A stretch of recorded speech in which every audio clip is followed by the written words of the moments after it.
कि ये है बबुआ के खुश को के जाई बहना।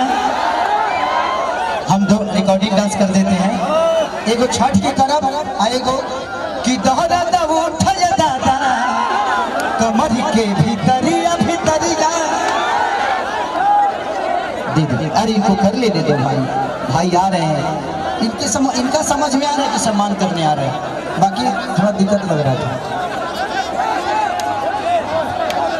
वो गोवन भी लग रहा माई कहाँ है माई? और जाए में भी टाइम लगी और हम आप सबसे मिले खाती हम 4 गो गाना शूटिंग करे करे नहीं। जर्मनी से आर्मेनिया से दुबई से फिर शाहजहां के शाहजहां सर। हाँ देखा तो लड़का जाना तारा सर शाहजहां। लेकिन आप लोगों का प्यार इतना मजा आया, मुझे लगता है कि जी जमीन तो बहुत बड़ा, शायद सरकार की नजर अगर ये जमीन पर पड़ गई शायद सरकारी जमीन हुई। हमके लागत है कि कम से कम यह नहीं हुई तो 2000 बीघा जमीन हुई, बहुत से ऊपर बना। अगर ये जी फिल्म सिटी के निर्माण हो जाओ तो हमके लागत है कि पूरा बिहार में समा जाए। लेकिन हम केहू के दोष नहीं दे सकते। हम आखिर बताई हम एगो अभिनेता है, कलाकार है, हम नेता तो है ना। हम के करे के दोस्ती अनाज के की दोस्ती समाज के करा के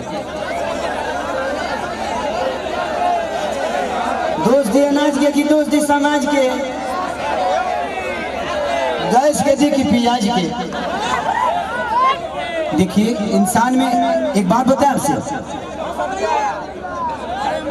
वो ट्रेन गलत नहीं होती है जो लेट होती है, वो सवारी गलत होती है जो उसमें सफर करती है। हमें अपने आप को समझना तो पड़ेगा ना। हम अपने बच्चों की भविष्य तय नहीं कर सकते। हमें अधिकार तो मिलता है तो कम से कम हम उस अधिकार के साथ हम अपने ऐसे इंसान को चुने जिससे हमारा भला हो सके। आज अगर यहाँ फिल्म सिटी बन जाए तो मुझे लगता है कि खेसारी लाल यादव यूपी में शूट करने जाते हैं, वहाँ पे कम से कम 60 से 70 लाख रुपया भैया प्रोड्यूसर और डायरेक्टर यूपी सरकार को दे के आता है। वहाँ कम से कम 300 लोगों को रोजी मिलेला, रोज कलाकार हो जी पैदा होले, रोज कलाकार काम करेले। लेकिन बिहार सरकार के कोनो चिंता नहीं है। ये बताएं खेसरिया चाहे जितना भी संपत्ति बनौले बा बॉम्बे में बनौले बा, अगर वही चीज बिहार में रही तो खेसरिया का सारा संपत्ति बिहार में रही ना, हम अपना परिवार के अपना भाई लोगों के साथ रहते तो हमके भी तकलीफ होला, हमके भी अच्छा ना लगे कि हम दूसरा शहर में जाके दूसरा राज्य में जाके 2 रोटी कमाता नहीं। हमके शर्म लागेला दूसरा के जगह काम करे में, लेकिन क्या करी जब हमारे खेत बंजर हो जाए तो हर तो दूसरे के खेत में चलावे के पड़ी हमके। और हमारा खेत बंजर, हम किसान हो के भी इस खेत को आबाद नहीं कर पा रहे हैं तो गलती हमारी है। गलती हमारी ये है कि हम जब इलेक्शन आता है तो खाली 2 फ्रूटी पिए लगे तो बटन दूसरा जगह चल जाता है। सबसे पहले एक दिन की खुशी को मारना पड़ेगा अगर आपको पूरे जीवन की खुशी लेना है। एक दिन की खुशी को जिस दिन आप मार दीजिएगा, अधिकार वो आपका नहीं है, वो आपके बच्चे का भविष्य है जो आपको तय करना है। पैदा करना ही बच्चों का भविष्य नहीं होता, शिक्षा देना ही भविष्य नहीं होता। ये बताइए खेसारी के बेटा बेटी है, खेसारी का लगे पैसा बता वो अमेरिका में पढ़ा दिए, लेकिन सबका लगे वो सक्षम तो नहीं खे ना जब अपना बेटा बेटी का अमेरिका में पढ़ाई। तो बिहार में कितना लोग खेसारी बजे एक गो ना, एक खेसरिया बा। ये बताइए आज भी हमारे बिहार के नेता हैं, यूपी के नेता हैं, सबके अपने बच्चे कोई अमेरिका में पढ़ता है, कोई लंदन में पढ़ता है, कोई मॉरिशस में पढ़ता है। किसी किसान का बेटा कहाँ पढ़ने जाता है क्योंकि उसकी क्षमता नहीं है। क्योंकि इन लोगों ने अगर यहीं पे स्कूल दिया होता तो इनके भी बच्चे यहीं पे शिक्षित हो जाते। लेकिन इन्होंने जब अपने बच्चे का भविष्य तय नहीं किया तो हमारे बच्चों का भविष्य तय कहाँ से कर पाएंगे? अब ये बताइए कि यूट्यूब पर डाल दी तो लोग ये खेसरिया राजनेता हो गए। अब हम अपन दुखों ना कह सकिले। अच्छा हम नाजायज बोलते हैं चाचा। अभी बताइए खेसरिया जब अपना खातिर हॉस्पिटल नहीं बनवले तब गांव भर के इलाज कहाँ से कराई? तो जब ये हमारे नेता अपना इलाज कराने के लिए एम्स में जाते हैं, हमारे नेता अपना इलाज कराने के लिए बॉम्बे जाते हैं, विदेश जाते हैं, तो ये बताइए जब ये अपने इलाज के लिए अस्पताल नहीं खुलवाए तो हमारे इलाज के लिए कहां से खुलवा पाएंगे। मेरी उम्र आज 28 से 30 वर्ष की हो गई। 30 वर्ष से हो सकता है 5 वर्ष बाद मुझे होश आ गया होगा। 25 वर्ष से तो ऐसा ही देख रहा हूँ कि हमारा बिहार में बदलाव कुछ नहीं हुआ है। दारू बंद हुआ है तब वो मिलिए रहा है। इसमें दोस्त हम सरकार को नहीं देंगे, क्योंकि हमारे पास रोजी नहीं है। हम अपनी रोजी ढूंढते हैं, वो चाहे हमें नशा में मिले या बुराई करके मिले या किसी का मर्डर करके मिले। हमारे पास अगर रोजी होती, हमारे पास काम होता, हमारे पास किसी का विश्वास होता, तो शायद आज हम भी बेकार नहीं होते। किसी फैक्ट्री में अपने ही जिला में, अपने ही गृह जिला में, अपने ही घर में काम करते। तो जब इंसान बेकार होता है तो वो गलत काम करता है। तो गलत काम तभी होता है जब इंसान फुर्सत में होला। गलत काम हो टाइम ना मिले। सही बताओ, तार गेहूं के दवरी आई तो तू दूसरे के टिकोड़ा तुरे जीवो, तू अपन गेहूं दही बना। तो जब हमारे पास अपना वर्क होता, हमारे पास फैक्ट्रियां होती, तो आज हमारे भी घर की औरतें अपने पति के साथ रहती। ये अपने पति के लिए तरसती नहीं कि होली में आएंगे तो दीपावली में आएंगे। आज हम अपने बच्चों के साथ होली मनाते, दीपावली मनाते। हमें दीपावली मनाने के लिए किसी का परमिशन लेना पड़ता है, किसी से लेटर देना पड़ता है कि सर हमको जाना है अपने बीबी के पास, छठ आ गया है। तो हमें तो त्योहार मनाने की भी आजादी नहीं मिलती है। ऐसे राज्य में हम पैदा हो गए हैं। हमें ऐसे राज्य से नफरत नहीं है, लेकिन यहाँ के सिस्टम से मुझे नफरत है कि यहाँ के सिस्टम हमें कहीं का नहीं छोड़ा, कहीं ले ही नहीं गया। इनका एक ही काम है कि जब बाढ़ आई ना, इलेक्शन के बाद हमें रोज मिली। अगर इलेक्शन बा जहाँ बाढ़ आई कि चिवड़ा खाद खाद पेट मॉल हो जाए, खूब खाए बरवा चिवड़ा। लेकिन यही इलेक्शन बीतते ही एक भी आदमी, हाँ, जो आपके दर्दों को समझता है। मैं किसी राजनेता पे उंगली नहीं उठा रहा हूँ, मैं सिस्टम पे बात कर रहा हूँ। मुझे दुख होता है ऐसे देख के। इस जमीन को देखा तो मैं अपने अखिलेश बाबा से बोल रहा था एक बात कि बाबा इतनी अच्छी जमीनें हैं, ऐसे ही जगह पे हम शूट करने जाते हैं तो वहाँ फिल्म सिटी बन गया है। यही जंगल मुझे मिलती है मैं जब शूटिंग करने जाता हूँ। तो इससे कुछ वीआईपी नहीं मिलता है, लेकिन हमें वहां मिलता है क्योंकि वहां के सिस्टम ने उस जगह को बनाया है। व्यवस्था तो हमनी के बनावे के परी। साल अच्छा 5 साल में एक बार मौका मिला, वो करो में हमनी के फ्रूटी पे घा जाइले से कहां से व्यवस्था के दे दी। हमें अपने आप को बदलना पड़ेगा। आपको बदलने के लिए आपको अपने आप को बदलना पड़ेगा, तब सिस्टम बदलेगा। क्योंकि सिस्टम चलाने वाले आप हैं, आप उनको अधिकार देते हैं सिस्टम चलाने के लिए। तारा पैसा से फॉर्च्यूनर पर खेसारी लाल चढ़ेले।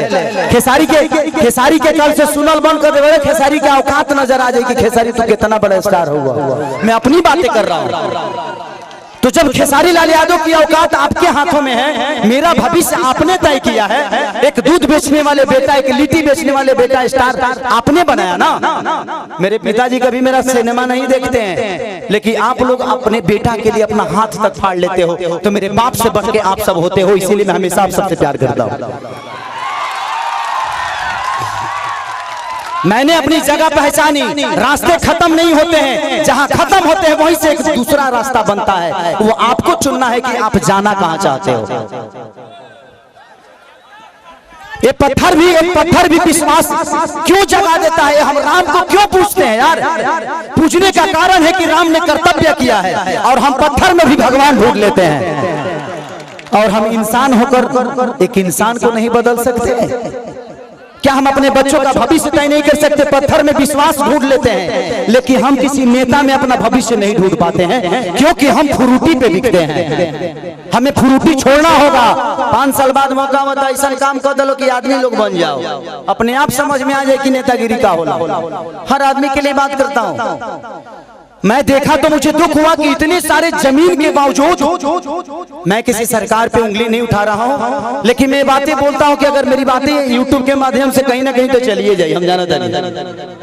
लेकिन मैं यही कहना चाहता हूं सरकार से कि यहाँ 5000 एकड़ जमीन है, 100 एकड़ में एक फिल्म सिटी बना दो यार कि मैं अपने भाइयों के साथ यहाँ शूटिंग करने आऊँ। अगर मुझे लगता है ना, अगर यहाँ पे फिल्म सिटी 100 एकड़ में बन गया तो बिहार की सबसे खूबसूरत ये जगह होगी, ये मेरा दावा है, ये मैं जानता हूँ। और पूरी दुनिया यहाँ पे आएगी शूटिंग करने, चाहे वो सलमान खान हो, अमिताभ बच्चन हो या अक्षय कुमार हो। खेसरिया के तक घर है तो झड़ो फिरे खाती चल रही। हमार तो बतिए हटा दे, हम तो घर के बेटा हैं, ये जमीन के उपजल एगो अनाज है। लेकिन दुख होता है, हमके बड़ा दुख लगल है, ऐसा नहीं होता। ये जगह देख के दुख ना लगल है। इतना सुंदर जगह बाने ओकरा बावजूदो हमनी के अपना जमीन पर फसल नहीं किस उगा पावत। ई हमनी के ब्रह्मणा बा, हमनी के कितना तकलीफ में बानी जा। अरे आप पिता हैं, क्या कहूँ? अरे वो तो बहुत दूर की बात कह दीजिए, हम लोगों को चलने के लिए रोड नहीं मिल रहा है। देखिए यहाँ से वहाँ से एक बार एग्रीमेंट भी हुआ था, सरकार बनने नहीं दे रही है। हम लोग क्या करें, अब कोई रास्ता नहीं मिल रहा है। तिल्हार से यहाँ आने जाने के लिए सेमरा तक रोड हुआ था, सरकार वन विभाग करने नहीं दे रहा है। ये तो बड़ी बात कह दी, 500 बीघा काम करने के लिए। एक बात बताई, हम बहुत गरीब परिवार के बेटे लगे 50-100 करोड़ 200 करोड़ रुपया नहीं थे, लेकिन भगवान अगर हमके बहुत बड़ा जहिया बना दी है ना, हम वादा करते नहीं। हम ऐसे वादा करके देखे हम नेता ना है, हमके वोट नहीं खेले बेके और वो लोग बिना आशीर्वाद दिले हमारे खाती बहुत बात।